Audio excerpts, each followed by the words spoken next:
오늘은 설교 제목이 좀 뭐 유행가 가사 내용 같기도 하고 좀 그렇죠. 오늘부터 1일 뭐 이런 얘기가 있는데, 오늘부터 1일 사실 여러분들이 살아오면서 우리는 이런 표현을 잘 안 해서 그렇지 우리도 이런 걸 정해놓고 살긴 했었죠. 요즘이 아니라 좀 많이 지나긴 했지만 좀 젊은 세대들은 연인끼리 관계를 시작할 때, 사귀기 시작할 때 우리 오늘부터 1일이야 이런 얘기를 하면서 이렇게 시작을 한다 그래요. 사실은 뭐 아무도 안 궁금하겠지만 저희 결혼기념일이 어제였습니다. 근데 이제 결혼기념일을 제가 잘 안 잊어버려요. 다른 거는 잘 잊어버려도 결혼기념일 잘 안 잊어버리는 이유가 뭐냐면, 제가 저희 아내랑 교제하기 시작한 그 다음 날이 결혼 날짜를 잡았거든요. 딱 3년 하루 만에 결혼을 한 거죠. 별로 다들 안 궁금해 하시는데 제가 너무 이걸 요즘 애들 말로는 예, 좀 이렇게 뭐 말이 많네요. 어쨌든. 예, 근데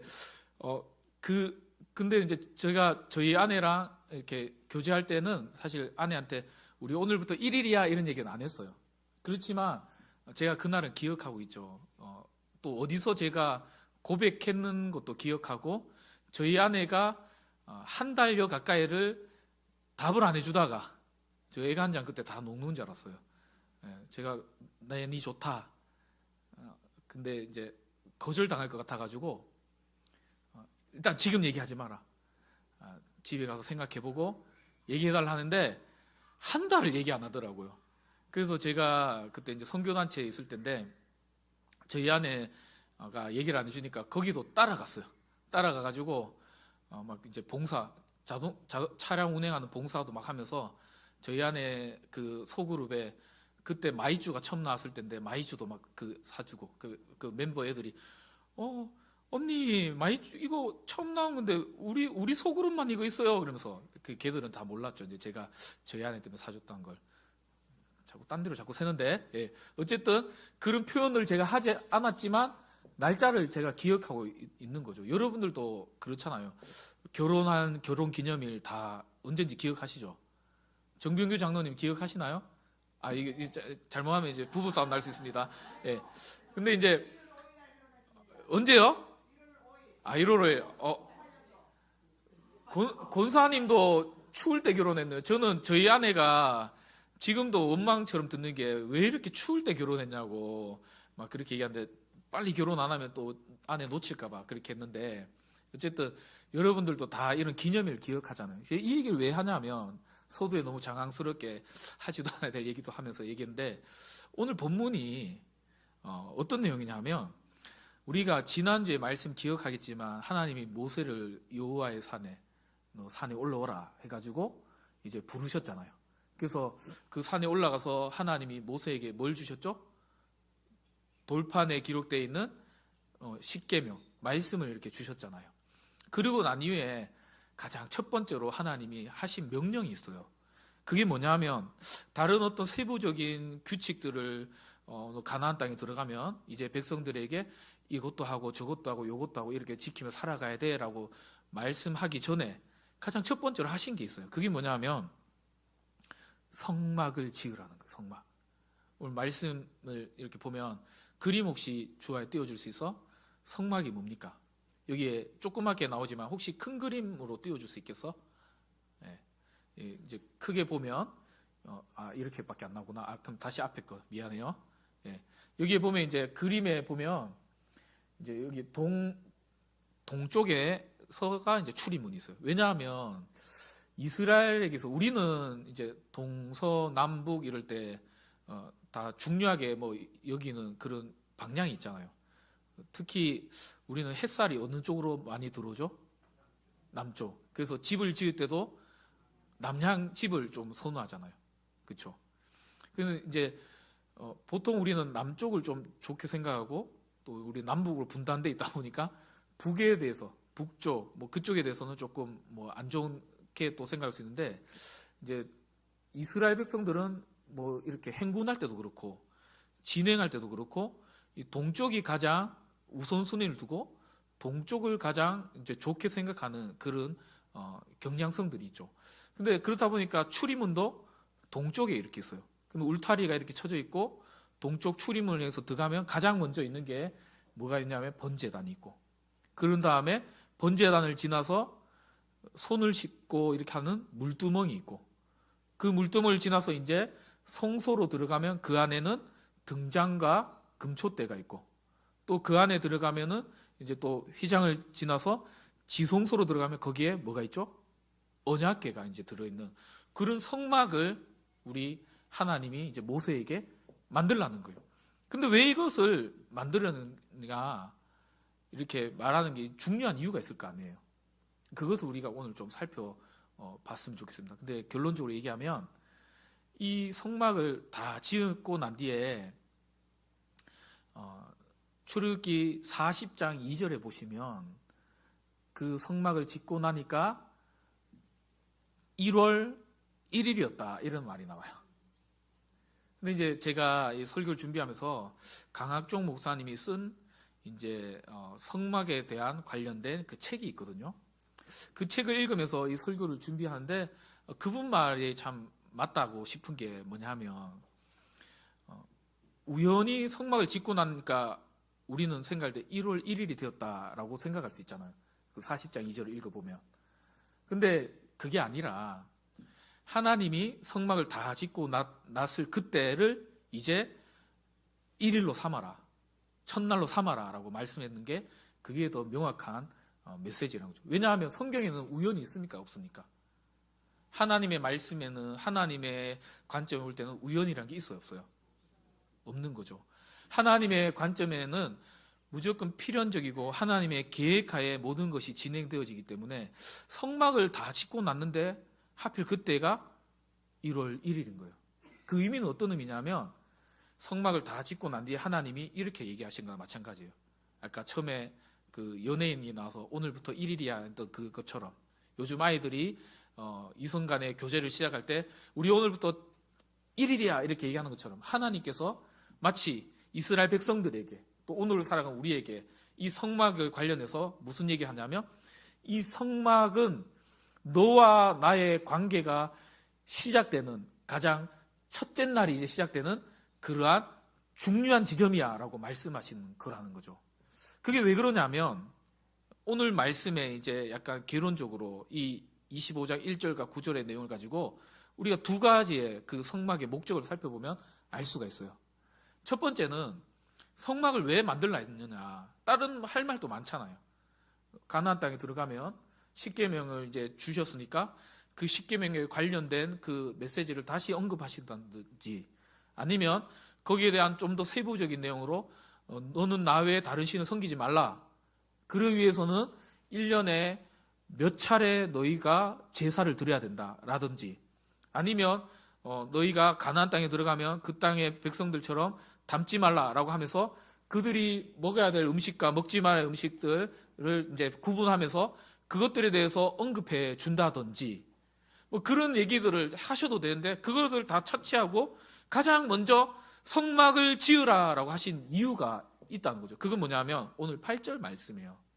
8절 말씀을 다시 한번 읽어보시면 시작.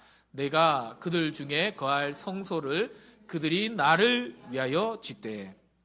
이 성막을 짓는 가장 큰 목적이 뭐냐면 누굴 위해 짓는 거예요?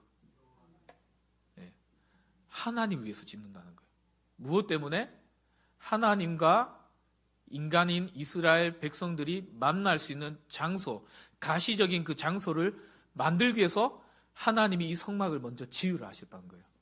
그러면 이걸 우리가 또 살펴보기 이전에 뭘 또 살펴봐야 되냐면 창세기를 다시 가야 돼요. 창세기 3장에 보면 하나님 처음 창조를 하신 이후에 어떤 사건이 일어나죠? 인간 아담과 하와가 하나님 앞에서 뭘 하는 장면이 일어납니까? 범죄하는 장면이 일어나잖아요. 여기 앞에 그림에 나오듯이 하와가 뱀의 유혹에 넘어가서 뱀은 사탄이 뱀의 형상을 하고 이제 나타난 거죠. 그리고 그들을 유혹하는데 먼저 하와에게 나타나서 유혹을 해요. 저 선과 악을 알게 하는 나무의 실과를 정말 하나님이 먹지 말라 하더냐 라고 물어봐요. 그럴 때 하와는요, 하나님의 말씀에 대해서 좀 애매모호하게 알고 있었던 거죠. 그러니까 순간 헷갈려요. 먹지 마라 했는 것 같은데 약간 이렇게 조금 그래 하니까 그 틈을 이 사탄이 비집고 들어오는 거죠. 그리고 뭐라 그러죠? 저거 먹으면 안 죽어. 그리고는 결정타 한 방을 날립니다. 뭡니까? 저거 먹으면 네 눈이 밝아져서 너도 하나님처럼 돼 라고 얘기하는 거죠. 그래서 하와가요 먹습니다. 하나님이 하지 말라는 불순종을 하게 되는 거죠. 근데 실제로 먹었더니 어떤 일이 일어나죠? 뱀의 말처럼 눈이 밝아지는 거예요. 그리고는 그 전까지는 벌거벗은 모습으로 다녀도 부끄러운 걸 몰랐거든요. 근데 눈이 밝아지면서 자신들의 모습이 벌거벗겨졌다는 것을 이제 보게 되면서 부끄러움이라는 죄로 인한 어떠한 감정이 이제 생겨나게 되는 거죠. 그리고는 가장 중요한 것은 뭐냐면 이 죄를 짓고 난 후에 자기 혼자 그것으로 만족한 게 아니라 자기 남편의 아담에게 가서 뭐라고 합니까? 우리 저기 김승근 권사님 저기 경상도식으로 이거 한번 잡숴봐 이렇게 한 거예요. 신랑 잡숴봐 이렇게 한 거예요. 그러니까 신랑이 그걸 먹었잖아요. 아담이 먹으니까 아담도 어떻게 되죠? 눈이 밝아지고 진짜 하나님처럼 된 거예요. 어떻게 보면은 이 모든 일들의 시작점이 어디서 시작된 걸까요? 그들이 하나님의 말씀을 제대로 순종하지 않았기 때문에, 순종하지 않은 이유는 하나님의 말씀을 제대로 알지 않았기 때문에, 몰랐기 때문에 이 일들이 일어나게 되었다는 것이죠. 근데 결론적으로 이들은요, 이 그림에도 나오듯이 하나님이 허락하신 아무 부족함이 없는 에덴이라는 곳에서 이들은 추방당하게 되게 되는 거예요. 그리고는 그곳에서부터 이제 그들은 추방될 뿐 아니라 하나님과의 관계도 어떻게 되는 거죠? 끊어지게 되었다는 거예요. 그게 죄의 무서운 결론이에요. 오늘 살아가는 우리도 마찬가지입니다. 우리가 범죄하고 우리가 죄를 짓게 됨으로 인해서 우리에게 찾아오는 것은 뭐냐 하면 갑자기 하늘로부터 불이 떨어진다거나 갑자기 우리가 죄를 지었기 때문에 갑자기 꼴까닥 숨을 거둔다거나 갑자기 우리의 사업이 망한다거나 그런 일들은 일어나지 않을 수도 있죠. 오히려 마치 선악을 알게 하는 그 나무의 실과를 먹었을 때 눈이 밝아졌던 것처럼 오히려 더 잘 되어지는 것처럼 상황이 보여질 수도 있습니다. 그러나 그 죄로 인해서 가장 찾아오는 큰 문제가 뭐냐 하면 하나님과의 관계가 끊어지게 된다는 거예요. 그래서요, 하나님은 오늘 이 출애굽기 25장에 이제 약속의 땅 가나안 땅에 들어가는 그 여정 속에 있는 이스라엘 백성에게 처음으로 명령하신 것이 뭐냐 하면 성막을 지으라는 거예요. 그건 뭐냐 하면 너와 나 사이에 끊어져 있는 이 관계를 이제는 내가 너희를 만나는 장소를 만들 텐데 그것은 성막이다. 그래서 불과 구름 기둥으로 이동하다가 너희들이 어느 장소에 정착해서 멈추면 항상 가장 먼저 동서남북 가운데 있는 중앙에 무엇을 지어야 되냐면 이 성막을 지으라는 거예요. 그리고는 나는 거기서 너희들을 만날 것이다 라고 약속하시는 것이 오늘 이 말씀의 중요한 요점이라는 거죠. 나는 거기서 너희들을 만날 것이고 이 성막을 짓는 그날이 너희들과의 관계를 처음으로 시작하는 1일이야 라고 그렇게 약속하시는 말씀이 오늘 말씀의 내용이라는 겁니다. 물론 이 성막은 하나님을 만나는 은혜의 통로가 되긴 하지만 이것은요 완전한 것이 아니라는 거예요. 신약에 와서 이것은 완전한 해결책으로 이제 성막이 뒤바뀌어지는데 이 성막은 그런 의미에서 예수님의 그림자의 역할을 하는 것이죠. 요한복음 1장 14절에 보면요 예수님이 이런 말씀을 하세요. 말씀이 육신이 되어 우리 가운데 거하심에 여기서 거한다는 말은 이 단어가요, 장막을 치다라는 단어와 그런 뜻으로도 쓰인다는 거죠. 우리나라의 단어도 한 단어가 중의적인 역할을 할 때가 있잖아요.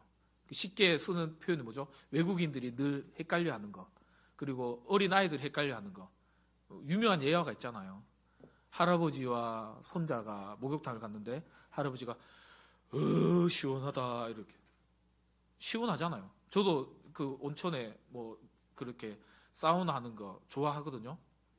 그래서 한 번씩 집에 뜨뜻한 물 받아놓고 한 번씩 이렇게 몸을 담그고 이렇게 아휴 시원하다. 요즘은 그런 말이 나와요. 근데 어릴 때는요, 어머니 따라 또 아버지 따라 목욕탕을 가면 이해 안 되는 것 중에 하나가 시원하대요. 거짓말도 그런 거짓말이 없어요. 발을 담그는데 그 손자가 그러잖아요. 할아버지 시원하다 해서 자기 발을 담그니까 할아버지 왜 거짓말 하냐고. 뜨거운데 왜 시원하다 그러냐고. 뜨겁다고 그래야지. 그러면서 막 그런 예화가 있잖아요. 그런 것처럼 여기에 거하신다는 뜻의 또 다른 의미는 장막을 치다는 뜻이에요. 왜냐하면 이 구약의 출애굽 당시에 이 장막을 치라는 이 목적 자체가 하나님이 내가 그 안에 거하면서 너희들을 만나주겠다는 그 의미가 담겨져 있기 때문이라는 것이죠. 그러므로 신약에 와서 예수님은 우리의 참된 성막으로 이 땅에 오신 분이심을 여러분 믿으시기 바랍니다. 우리가 주님이 오시지 않았다면 오늘날도 우리는요, 제사를 드려야 돼요. 성막에 우리는 이곳에 이제 성막처럼 막 지어놓고 어쩌면 대한민국의 뭐 서울 그 광화문 광장에 거기에만 이제 성막을 딱 지어놓는 거예요. 그럼 우리는 내가 죄를 지었을 때나 내가 하나님 앞에 예배를 드리고 싶을 때나 내가 하나님 만나고 싶을 때는 어디로 가야 되냐면 거기까지 가야 되는 거예요. 우리는 그래도 수도권이니까 그나마 낫지.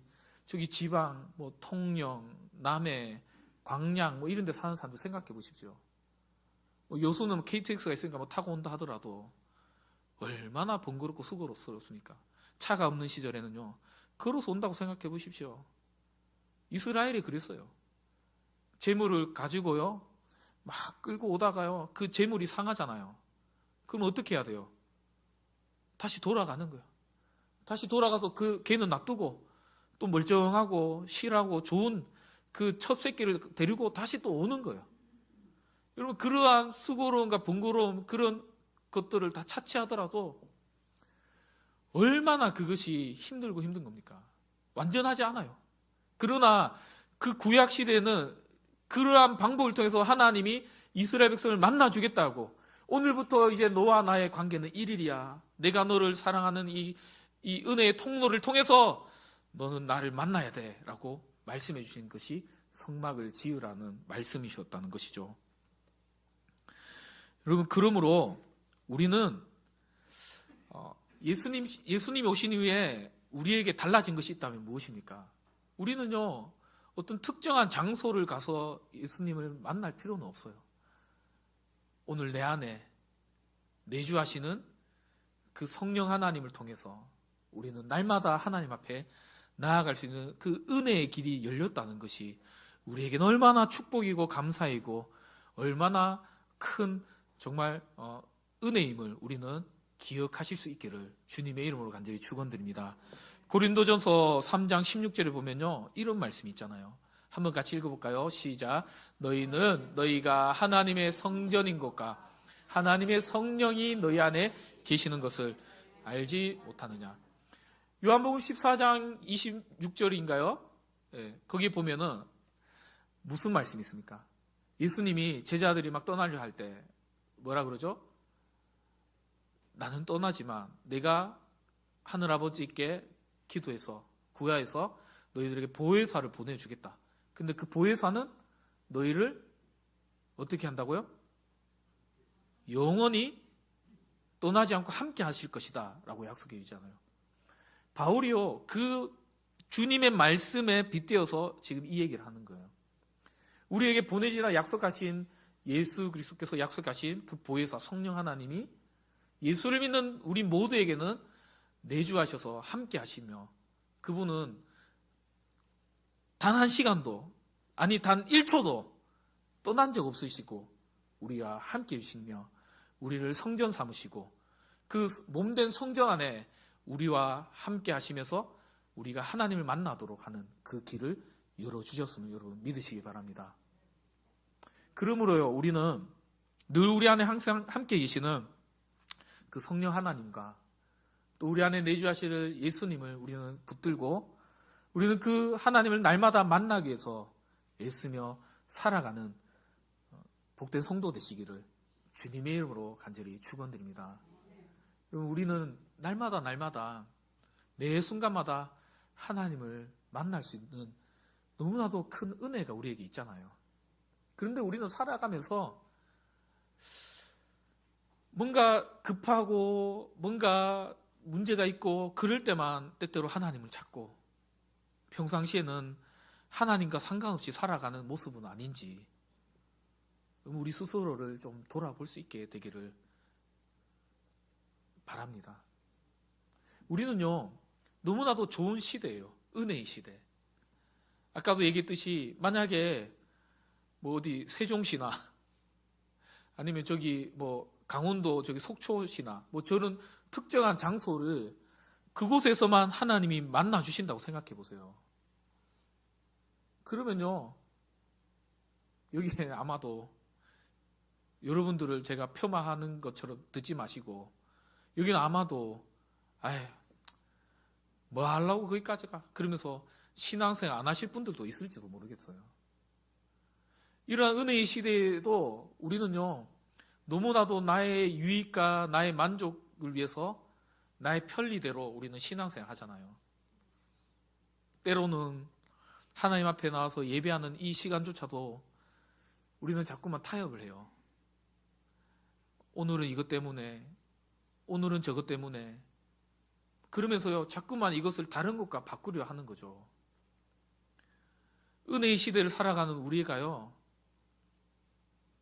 좀 다시 우리 자신을 좀 점검하면서 26년도는 정말 주님 앞에서 우리가 더 전심으로 주님을 사랑하고 예배하고 교제하는 삶을 살아가는 저와 여러분 되시기를 주님의 이름으로 간절히 축원드립니다. 우리 한번 따라해 볼까요? 예배함이 행복입니다. 여러분 예배하는 것이 주님의 복이고 우리가 이렇게 어느 장소에서나 주님을 만날 수 있는 것이 우리에게 축복임을 기억하며 다른 것과 바꾸지 마시고 주님을 더욱더 사모하고 열렬하게 우리 예전에 드라마에서 나왔던 그 대사처럼 그저 사모함으로 끝이지 마시고 사랑함으로 끝이지 마시고 추앙하는 저와 여러분 되시기를 다시 한번 더 주님의 이름으로 축원드립니다. 두 번째 성막을 지으라는 목적은요 한번 따라하겠습니다. 하나님이 섬기게 하려고 성막을 지으라 하셨습니다. 오늘 2절 말씀에 보니까요 2절 이후에 보니까 하나님이 성막 건축에 필요한 재료들을 백성들이 기뻐하는 마음으로 자원하는 마음으로 드리도록 해라. 근데 그 예물을 받는데 기쁜 마음으로 드리는 자들의 예물만 받아라. 그리고 그걸 가지고 성막을 지어라 라고 그렇게 얘기해요. 성막 안에는 등대와 떡상과 등잔 그 촛대를 이렇게 만들 때는 그건요 뭘로 만들었을까요? 금을 녹여서 이렇게 만들었겠죠. 언약궤도 마찬가지고 조각목 그런 것도 쓰여지고 그리고 성막을 덮는 그런 어떤 재료들도 보면 여기에 오늘 나오는 이 재료들을 사용해서 만들어야 했던 거예요. 근데 왜 하나님은 그것을 드리는데 그냥 이래도 되잖아요. 예를 들면 뭐 우리 교회 이제 건축해야 되니까 여러분들 1인당 뭐 한 구자씩 개설해서 여러분 건축원금 드리십시오. 이렇게 정해주면 너무 편하잖아요. 그렇죠? 임직식을 한다고 했을 때 우리 어느 분이 우리 교회 우리가 뭘 해야 됩니까? 이렇게 물어요. 근데 제일 편한 거는 권사님들 얼마, 장로님들 얼마, 집사님들 얼마 이렇게 헌금하세요. 이렇게 정해주면 제일 좋죠. 근데요 그렇게 하면 어떤 일이 일어나요? 형편이 안 되는 분이 있을 수 있잖아요. 제가 예전에 섬기던 교회에 부교육자로 있을 때 어느 분이 이제 그 동네에 사시는 분인데 그 동네 교회 출석하시다가 교회 오셨어요. 아, 이분을 이게 교회에 등록하는 게 맞나 이렇게 약간 그래 쪽에서 뭐 때문에 그러시냐고. 그러니까 실은 이제 그 교회에서 본인이 이제 직분을 받으려 했는데 목사님이 헌금을 1,000만 원 하라 하더라. 근데 자기 형편이 안 돼서 그때 시험 들어가지고 교회를 안 나가다가 그래도 내가 이러면 안 되겠다 싶어서 가까운 이 교회로 나왔다 뭐 이러더라고요. 그래서 이제 목사님께 말씀드리고 그래도 그분이 신앙생활을 해야 되잖아요. 물론 이제 그러면 이제 권면해 드리고 그래도 그 교회에서 신앙생활 하세요라고 하는 게 맞지만 본인이 이제 그 교회는 못 가겠다 하시고 그래서 이제 그렇게 해서 이제 한 경우가 있었어요. 근데 그래서 그 모습을 보면서 제가 나중에 담임 목사가 되면 우리 교회에는 그렇게 안 해야겠다 생각이 들었어요. 그냥 감사하는 마음으로 너무 감사한 마음이 들면 뭐 1억도 할 수 있고 너무 감사하는 마음이 들면 뭐 100만 원도 할 수 있고 너무 감사하는 마음이 드는데 10,000원도 할 수 있는 거죠. 자기가 감사의 마음이 와서 그렇게 드리는 거지. 이게 성경적이라는 거예요. 근데 하나님이 기쁜 마음으로 드리는 자들만 받으라고 하신 이유는 뭐냐면 여기에 앞장에 그런 내용들과 연결해서 우리가 좀 보셔야 돼요. 여러분 12장에 35절인가요? 한번 성경책을 찾아보세요. 앞에 말씀은 준비 안 했으니까. 구약 성경 100쪽이에요. 36절에 보면 이런 말씀이 있어요. 우리 같이 한번 읽어보겠습니다. 다 찾으셨죠? 12장 36절 100쪽 구약 성경 100쪽입니다. 자, 같이 읽겠습니다. 시작. 애굽 사람들에게 이스라엘 백성에게 은혜를 입히게 하사 그들이 구하는 대로 주게 하심으로 그들이 애굽 사람의 물품을 취하였더라. 여러분 이게 예전에 재작년에 우리 신 목사님이 출애굽기 설교할 때도 언급했던 구절이고 또 우리가 앞장에 다루면서도 잠깐 살펴봤던 내용이고 이스라엘 백성들이요 출애굽할 때 그냥 나오지 않았다는 거예요. 어떻게 나왔죠? 그 애굽 땅에 있는 현지 사람들의 그 물품을요 그냥 한 푼만 주십시오 해도 얻어온 게 아니라 여기에 뭐라고 돼 있어요? 여기에 마지막에 취하였더라. 이게 히브리 단어의 뜻은 뭐냐면 약탈하듯이 빼앗다는 뜻이에요. 약탈하듯이. 그러면 그들의 것을요 그냥 달라 해가지고 하나님이 그렇게 하도록 하셔가지고 그들의 마음을 막 두렵게 만들고 해갖고 이스라엘 백성들이 무섭게 만들게 해가지고 달라한 대로 다 이렇게 가지고 이렇게 나오는 거예요. 그들이 그 은혜를 입었잖아요. 하나님이 지금 왜 기쁜 마음을 드리는 자만 받으라 하냐면 그 은혜에 보답하는 마음으로 드리는 자들 하나님이 그것을 기뻐 받으신다는 거예요. 우리의 삶에도 마찬가지죠.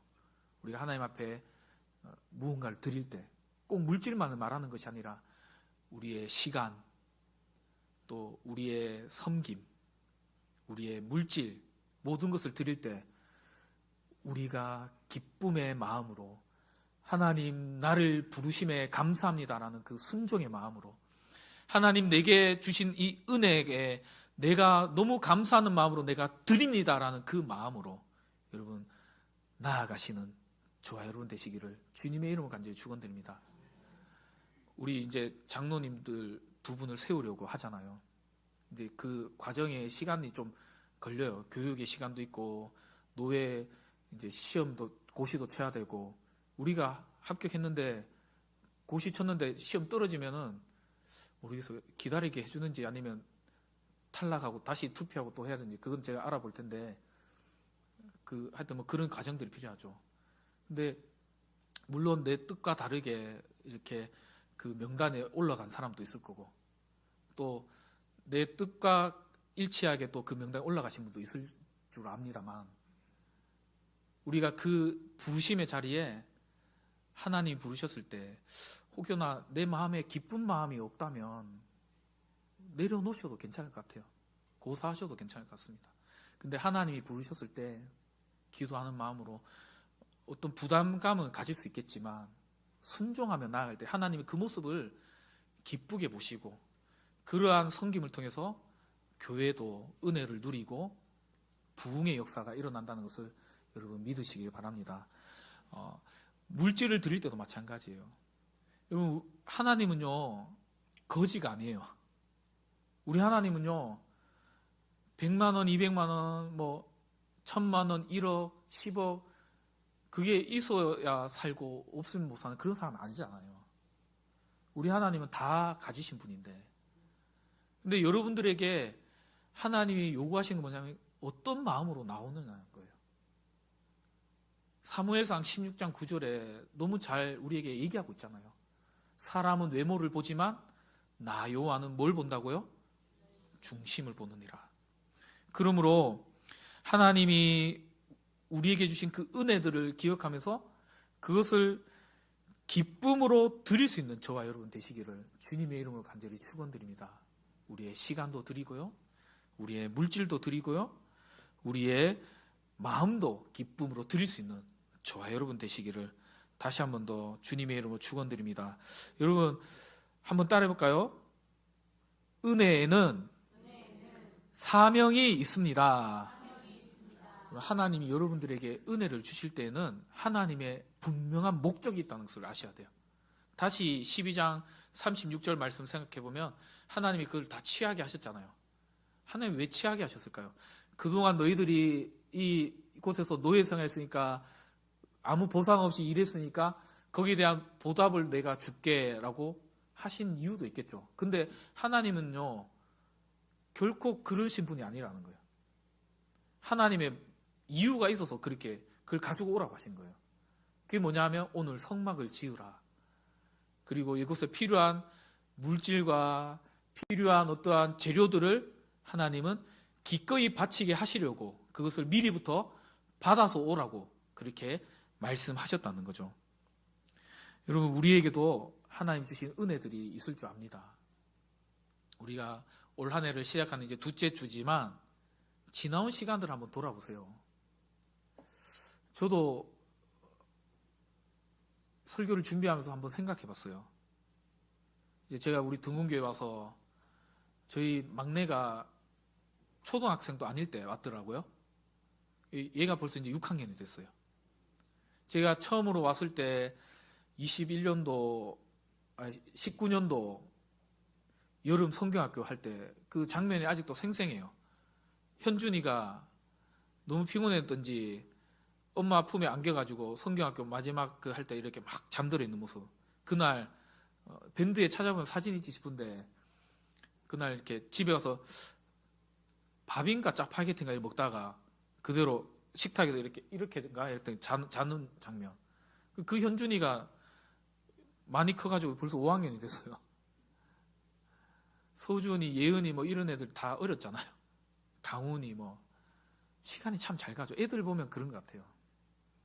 근데 그 돌아온 시간들을 돌아볼 때요, 하나님의 은혜라는 단어가 아니면 뭐 달리 표현할 수가 없을 것 같습니다. 왜 그런 은혜를 우리에게 주셨을까요? 하나님이 왜 저에게 그런 은혜를 주셨을까요? 어떻게 보면 자격 없고 저보다도 더 똑똑하고 훌륭한 목사님도 있는데 그 많은 목회자 중에 여러분들이 생각할 때는 좀 더 똑똑한 사람 오지, 왜 더 학력 더운 사람 오지, 좀 표준어 좀 쓰는 사람 오지. 지난주도 우리 신 목사님이 목사님 여호와의 산에 올라가자 하는데 그 여호와에도 사투리 억양이 들어가네요 이렇게 얘기했는데 저는 표준어를 쓴다고 하는데 여러분 들릴 때는 그렇게 안 들리시나 봐요. 예. 저는 지금도 엄청 표준어처럼 쓴다고 생각하는데 어쨌든 근데 그런 저에게 이런 목회지를 주시고 여러분들 만나게 하시는 은혜를 왜 주셨을까요? 하나님의 마음으로 더 잘 섬기라고 그래 주셔서 이 자리에 보내주셨다고 저는 생각이 들더라고요. 여러분의 삶도 돌아보세요. 하나님이 여러분의 삶 가운데 베푸신 은혜가 있는데 그건요 목적이 있다는 거예요. 그냥 여러분들에게 그냥 그렇게 잘 먹고 잘 살라고 주신 것이 아니라 이스라엘 백성들에게는 오늘 성막을 지으라고 주셨던 것처럼 오늘 우리에게는 하나님이 우리에게 주신 그 은혜를 통해서 하나님이 하시고자 하는 그 구원의 계획들이 있다는 것을 여러분 기억하실 수 있기를 바랍니다. 특별히 올 한 해 문턱이 낮은 교회로서 우리가 마을을 섬기려 할 때 우리에게 주신 그 은혜들을 우리가 기억하면서 이 마을 안에 때로는 시간이 되는 분들은 시간으로, 몸에 힘이 있는 분들은 몸을 가지고서, 또 물질이 있는 분들은 물질로서 우리가 이 마을을 더 섬기고 주님의 복음을 전하며 은혜에 있는 사명이 있음을 기억하며 나아가는 저와 여러분 되시기를 다시 한 번 더 주님의 이름으로 간절히 축원드립니다. 말씀을 정리하겠습니다.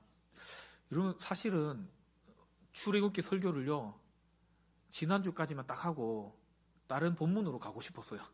왜냐하면 설교를 준비하는 저조차도 이 성막에 관해서 설교하려니까 좀 부담스럽고 어렵게 여겨지고 이 성막을 가지고 어떻게 설교해야 될까 이런 생각이 들었어요. 근데 나중에 집에 가셔서 여러분들이 다 헤아려 보셔도 되는데 그렇게 못하실 것 같은데 요즘에는 컴퓨터 프로그램이 너무 잘 돼 있어가지고요, 이 성막에 관련되어 있는 성경의 총 장수가 1189장이거든요. 구약 성경, 신약 성경 66권의 1189장 중에 성막에 관련되어 있는 장이 몇 장이 나오는지 제가 검색해 봤어요. 몇 장 정도 나올까요? 정확하게 약간 플러스 마이너스 한 오차 범위가 있을 수 있는데 50장 정도가 나와요. 그럼 제가 어제 계산기를 두드려 보니까 23점 몇 프로가 이렇게 성막에 관련된 그러한 내용이에요. 그럼 24분의 1, 24개 중에 하나가 성막에 관한 이야기죠. 그러면 중요하다는 거예요, 안 중요하다는 거예요? 중요하다는 거죠. 그래서 해야겠다. 나도 어렵고 성도들도 어려울 수 있겠지만 이 내용을 가지고 해야겠다. 근데 준비하는데 이 성막이 예수님의 그림자이고 예수님의 그 사역을 어떻게 보면 예표적으로 미리 예고하듯이 이야기하는 아주 중요한 그러한 것이구나 하는 것을 깨닫게 되니까 이걸 꼭 해야겠다라는 생각이 들었던 것 같아요. 아까도 얘기했듯이 무엇보다도 이 성막은요, 우리 하나님이 우리에게도 이렇게 얘기하는 거예요. 너희와 나의 일일이 이제 시작되는 거야. 이 메시지를 우리는 마음에 잘 새기고 고린도후서 5장 17절에 있는 말씀 한번 같이 읽어볼까요? 고린도후서 5장 17절 시작. 그런즉 누구든지 그리스도 안에 있으면 새로운 피조물이라. 이전 것은 지나갔으니 보라 새 것이 되었도다. 아멘. 주님 안에서 새롭게 시작되는 우리가 이제는 하나님을 더 깊이 있는 만남을 가지기 위해서 더 힘있게 발버둥치는 그러한 26년도 한 해가 되기를 소원하고, 또 우리에게 주신 은혜를 감사하며 우리가 어떻게 주님을 섬기며 살아갈지 또 기도하면서 이 성막을 또 우리가 한 주 한 주 살펴보는 그런 시간이 되기를 간절히 소원드립니다. 기도하겠습니다.